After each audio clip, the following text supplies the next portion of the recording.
Hello everyone, आज हम discuss करेंगे जो लर्नर है यानी कि जो अधिगम करता है उसकी क्या विशेषताएं होती हैं। तो आइए देखते हैं आज की क्लास में कि एक लर्नर की क्या विशेषताएं हैं। तो सबसे पहले हम देखते हैं यहाँ पे सिलेबस को।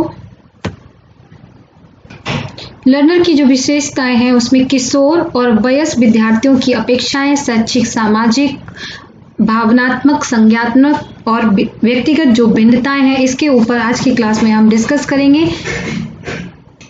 Academic, social, emotional and cognitive individual differences. तो गाइस इस क्लास को हम करेंगे हिंदी में। तो क्लास शुरू हो रहा है तो प्लीज़ वीडियो को लाइक, शेयर, सब्सक्राइब जरूर करेंगे आप इस चैनल पे न्यू हैं।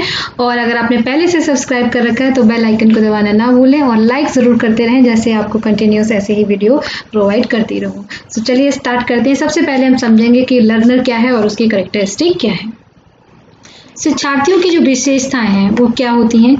सीखने को व्यवहार में अपेक्षाकृत स्थायी परिवर्तन के रूप में परिभाषित किया गया है, जो अनुभव और अभ्यास के परिणाम स्वरूप होता है। यानी कि सीखना क्या है कि अगर आपके व्यवहार में परमानेंट यानी कि परिवर्तन आ गया स्थायी रूप से, और जो कैसे आया, आपने अनुभव से सीखा या आपने अभ्यास के द्वारा सीखा और इसके परिणाम स्वरूप जो आपके व्यवहार में परिवर्तन आया है सीखने की वजह से, वो क्या है, एक लर्नर की, एक शिक्षार्थी की विशेषता होती है। तो बेसिकली हम कह सकते हैं कि सीखना व्यवहार में क्या है, एक तरीके से परिवर्तन है जो आपके सीखने के बाद आता है। परिवर्तन अनुभव या अभ्यास से आता है।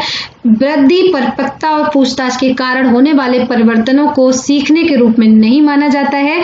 परिवर्तन अपेक्षाकृत स्थायी होना चाहिए, अर्थात सीखी हुई प्रतिक्रिया काफी लंबे समय तक चलनी चाहिए।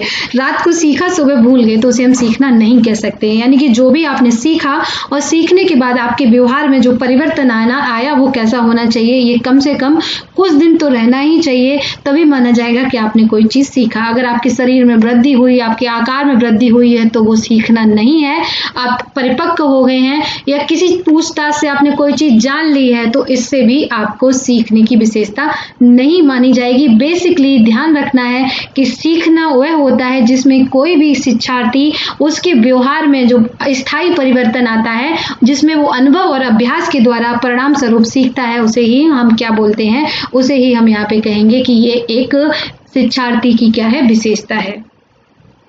शिक्षार्थियों की विशेषताओं की अवधारणा का उपयोग सीखने और अनुभूति के विज्ञान में शिक्षार्थियों के एक लक्षित समूह को नामित करने और उनके व्यक्तिगत, शैक्षणिक, सामाजिक और संज्ञानात्मक या स्वयं के उन पहलुओं को परिभाषित करने के लिए किया जाता है जो प्रभावित कर सकते हैं कि वे कैसे और क्या सीखते हैं। तो शिक्षार्थी की जो विशेषता है उसकी सबसे बड़ी बात क्या है कि वो कौन से कारक हैं जो आपके सीखने को प्रभावित कर रहे हैं, कि आप कैसे सीख रहे हैं, आप और क्या सीख रहे हैं, कैसे और क्या। ये बहुत ही दो इम्पोर्टेंट फैक्टर हैं जो किसी भी लर्नर की कैरेक्टरिस्टिक को बताते हैं। एक निर्देशात्मक डिजाइनर के लिए शिक्षार्थियों की विशेषताएं महत्वपूर्ण हैं, क्योंकि वे उन्हें लक्षित समूह के लिए अनुरूप निर्देश तैयार करने और बनाने की अनुमति देते हैं। जैसे मान लीजिए कोई डिजाइनर होता है जो इंस्ट्रक्शंस देता है, जिससे क्या होता है कि हम एक जो टारगेट ग्रुप है उस टारगेट ग्रुप को कि किस तरह से क्या बनाना है, इनके लिए क्या स्ट्रेटजी, इनको कैसे सिखाना है। इसी तरह से सीखने में भी जो एक लक्षित समूह है वो एक डायरेक्शन पे चल के चीजों को सीखता है। शिक्षार्थियों को करने वालों की विशेषताएं अधिक कुशल, प्रभावी, प्रेरक निर्देशन को ध्यान में रखते हुए इसकी अपेक्षा भी की जाती है। यानी कि जो लर्नर की कैरेक्टरिस्टिक है उसमें जो सिखाने वाला है या क्या आप कितना इफेक्टिव है सिखाना, या यहाँ पे आपको गाइडेंस मिल रही है, मोटिवेशन मिल रहा है, नहीं मिल रहा है, ये सारी चीजों पे आपकी लर्निंग पे क्या डालती है, इफेक्ट डालेंगी। अगर हम किशोर शिक्षार्थियों के लक्षणों की बात करें तो शारीरिक विकास, हार्मोनल परिवर्तन यानी कि जो हार्मोन शरीर से निकलते हैं उसमें जो परिवर्तन होते हैं उसके वजह से बच्चे को बेचैनी होती है, थकान होती है और उसके शरीर की जो ऊर्जा है वो बहुत ज़्यादा बढ़ जाती है। तो वो ऐसी कई सारी गतिविधियां करता है जिससे उसकी जो एनर्जी है वो कम हो सके। जैसे वो खेलेगा, जिम करेगा या दौड़ेगा, भागेगा, तो इससे उसकी जो एनर्जी है वो थोड़ी सी डाउन होती है। अब हम बात करेंगे कि सोर्स जो विद्यार्थी हैं उनके शिक्षार्थियों के क्या बौद्धिक विकास, एकेडमिक यानी कि जो उनका होता है वो क्या है। तो यहाँ पे वो निष्क्रिय सीखने को पसंद नहीं करते हैं और सक्रिय सीखने को पसंद करते हैं, यानी कि उन्हें कोई वो प्रोसेस में खुद एक्टिव रहना चाहते हैं और जब आप उनको सिखाएंगे तो वो अपने साथियों से बातचीत भी करते हैं। इनमें आत्मचिंतन करने की योग्यता होती है। ये सीखने में प्रासंगिकता की मांग करते हैं और जो पढ़ाया जा रहा है, जैसे मान लीजिए मैं जो आपको पढ़ाया जा रहा है तो आपको पता है कि ये मेरे नेट के एग्जाम के लिए जरूरी है, तो क्या इसकी प्रासंगिकता है, इस पे फोकस करते हैं। और अगर उन पे कोई व्यंग करता है, उनके ऊपर कोई हंसता है तो वो आक्रामक हो जाते हैं और इसे गलत भी समझा जाता है।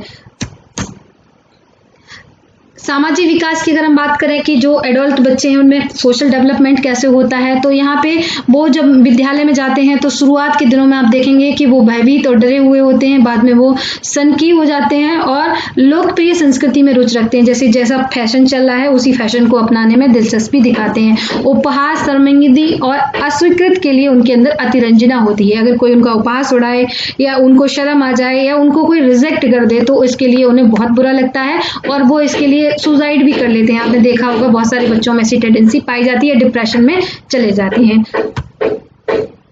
इसके अलावा ध्यान आकर्षित करने वाले व्यवहार करेंगे और साथियों को और अन्य लोगों से जिसे अनुमोदन प्राप्त हो, यानी कि वो जब कोई चीज पहनेंगे तो पूछेंगे मैं कैसा लग रहा हूँ या मैं कैसी लग रही हूँ, तो उनको ये रहता है कि मैं अट्रैक्टिव दिखूं, मुझे लोग देखें, और वो इस तरह का बिहेवियर भी करते हैं जिससे लोगों की अटेंशन उनको मिले। जैसे जैसे पारस्परिक कौशल विकसित हो रहे हैं, स्वतंत्रता की मांग और मार्गदर्शन और दिशा की इच्छा के बीच उतार चढ़ाव होता रहता है। तो होता क्या है कि आप देखेंगे चीजें डेली बदल रही हैं, तो जैसे जैसे चीजें बढ़ती हैं वैसे वो स्वतंत्रता की और ज्यादा मांग करने लगते हैं और फिर धीरे धीरे मार्गदर्शन और दिशा और इन सब चीजों में क्या होता है, उतार चढ़ाव रहता है। कभी कहते हैं कि उनको स्वतंत्रता चाहिए, कभी कहते हैं नहीं चाहिए, कभी उन्हें डायरेक्शन या दिशा चाहिए टीचर से, कभी कहते हैं कि उन्हें किसी भी तरह की डायरेक्शन की जरूरत नहीं है। तो आप देखेंगे कि बहुत ही ज्यादा अप डाउन इस एज में बने रहते हैं।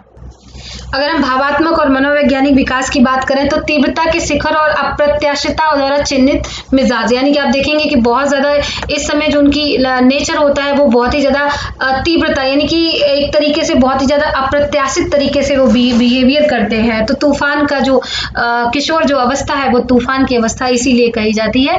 और स्वतंत्र होने और वयस्क पहचान और स्वीकृत की खोज करने की उनके अंदर इच्छा होती है। आत्मचेतना और व्यक्तिगत आलोचना के प्रति बहुत ही ज्यादा संवेदनशील होते हैं। आप उनसे कह दीजिए ये चीज अच्छी नहीं लग रही है तो हो सकता है उस कपड़े को वो नहीं पहने, तो बहुत ही ज्यादा संवेदनशील देखे जाते हैं। शारीरिक विकास और परफेक्टता के बारे में बहुत चिंता रहती है कि मेरा फिर हाइट बढ़ रही है कि नहीं बढ़ रही है, मुझे एक्ने तो नहीं है, या वो अपनी मैच्योरिटी को लेके बहुत ज्यादा टेंस रहते हैं। एक विश्वास है कि उनकी जो व्यक्तिगत समस्याएं हैं, उनकी जो भावना है, उनके जो अनुभव है, वो ये मानते हैं कि वो कैसे हैं, अद्वितीय है और उनके जैसा इस दुनिया में कोई भी नहीं है। उनकी जो प्रॉब्लम्स है वो उनकी है और बाकी किसी की भी प्रॉब्लम उनके जैसी नहीं है। तो इस तरह की चीजें आपकी भावनात्मक और मनोवैज्ञानिक डेवलपमेंट के द्वारा किशोरों में देखी जाती हैं। अगर हम बात करें मोरल डेवलपमेंट या नैतिक विकास की, तो वयस्क रोल मॉडल की आवश्यकता होती है और प्रभावित होते हैं और दूसरों को सुनते हैं और जो भरोसेमंद होता है उसकी बात भी मानते हैं। जैसे मान लीजिए उन्होंने किसी को पेरेंट्स में किसी को अपना रोल मॉडल मान लिया तो उसकी वो बात भी मानेंगे। सलाह के लिए माता पिता और महत्वपूर्ण वयस्कों पे भरोसा करते हैं लेकिन अपने निर्णय खुद लेना चाहते हैं। आप उन्हें एडवाइस दीजिए लेकिन वो चाहते हैं कि अपने डिसीजन वो खुद लें। दूसरों को जल्दी से आंकते हैं और अपने दोषों को धीरे धीरे स्वीकार करते हैं या करेंगे ही नहीं। करुणा और उन लोगों के लिए मुखर हैं जो दलित हैं या पीड़ित हैं। जानवरों और पर्यावरण के जो मुद्दे हैं उसके प्रति आप देखेंगे कि इनके अंदर विशेष तरह की चिंता देखी जाती है। उनको बहुत चिंता होती है कि पर्यावरण में क्या चल रहा है, लोग या किस तरह के लोग इसमें पर्यावरण के प्रति उनके अंदर जागरूकता भी देखी जाती है। नेक्स्ट टॉपिक है हमारा व्यक्तिगत भिन्नता। व्यक्तिगत भिन्नता का मतलब होता है कि एक व्यक्ति के रूप में हम और आपस में कैसे भिन्न हैं। अगर हम स्किनर की परिभाषा देखें कि आज हम व्यक्तिगत मतभेदों के बारे में सोचते हैं जिनमें कुल व्यक्तित्व के किसी भी मापनीय पहलू को शामिल किया जाता है। जैसे मान लीजिए आप किसी के एटीट्यूड को माप सकते हैं, किसी के आप पर्सनैलिटी को माप सकते हैं, किसी की IQ को माप सकते हैं। तो हम मापने के बाद यानी कि यहाँ पे जो डिफरेंस है, और हम डिफरेंसेस का मतलब सिर्फ किससे समझते हैं कि पर्सनैलिटी की वो कौन कौन सी चीजें हैं जिनको माप के हम ये बता सकते हैं कि हम आपस में किस तरह से इंडिविजुअल डिफरेंस है। तो स्किनर की डेफिनेशन थी जिसमें व्यक्तिगत भिन्नताओं की जो परिभाषा दी गई है, इसमें मानव का जो व्यक्तित्व है वो हर पहलू को समझता है जो किसी न किसी रूप में मापने के योग्य है। यानी कि हम इंडिविजुअल डिफरेंसेस को माप सकते हैं और माप के बताया जा सकता है कि आपस में लोग किस तरह से इंडिविजुअली डिफरेंस है। अब देखते हैं कि इंडिविजुअली जो डिफरेंसेस है वो किस किस फैक्ट पे हम देख सकते हैं, उनको माप सकते हैं। तो किसी का फिजिकल अपीयरेंस कैसा, शारीरिक दृष्टिकोण से कोई कैसा दिखता है, उसका बौद्धिक क्षमता कैसी है, उसका दृष्टिकोण क्या है, उसकी उपलब्धियां क्या हैं, उसके अंदर जो मोटर क्षमताएं हैं, उसका जेंडर क्या है या उसका जो नस्लीय मतभेद क्या है, उसकी आर्थिक स्थिति कैसी है, उसकी रुचियां कैसी, उसकी भावनाएं, उसका व्यक्तित्व। अगर इन चीजों को हम देखेंगे तो हम बड़े आराम से बता सकते हैं कि इनमें आपस में क्या है, इंडिविजुअली डिफरेंस है। जैसे मान लीजिए हम नक्सली ले रहे हैं, तो नक्सल में एक नस्लीय का मतलब क्या है कि नस्ल, जैसे कोई काला हो सकता है, कोई गोरा हो सकता है। जैसे साउथ अफ्रीका है, नॉर्थ अफ्रीका है, तो एक तरफ के लोग गोरे होते हैं, एक तरफ से क्या होते हैं, काले हैं। तो ये अपने आप में क्या है, एक नस्ली है। तो हम दो लोगों के ग्रुप में बता सकते हैं कि कौन सा जो है यहाँ पे साउथ अफ्रीका से और कौन सा यहाँ पे नॉर्थ अफ्रीका से। तो इस तरह से नस्लीय रंग के आधार पे हम लोगों को, या किसी की इंटरेस्ट, कुछ लोग पेंटर होते हैं, कुछ लोग सिंगर होते हैं, कुछ लोगों की बहुत ही इमोशनल होते हैं, कुछ कम इमोशनल होते हैं। तो इन सारी चीजों के द्वारा हम इंडिविजुअल डिफरेंसेस को बता सकते हैं। So thank you guys, please like, share and subscribe our channel. For any further suggestion and call 7983233626 मेरा नंबर है। आप इसे किसी भी सजेशन के लिए कॉल कर सकते हैं, और एडमिशन के लिए आपको कॉल करना होगा 9015958713। तो इन पे आप कॉल करके सर से बात कर सकते हैं। So thank you guys, please subscribe जरूर करें, वीडियो को लाइक जरूर करें।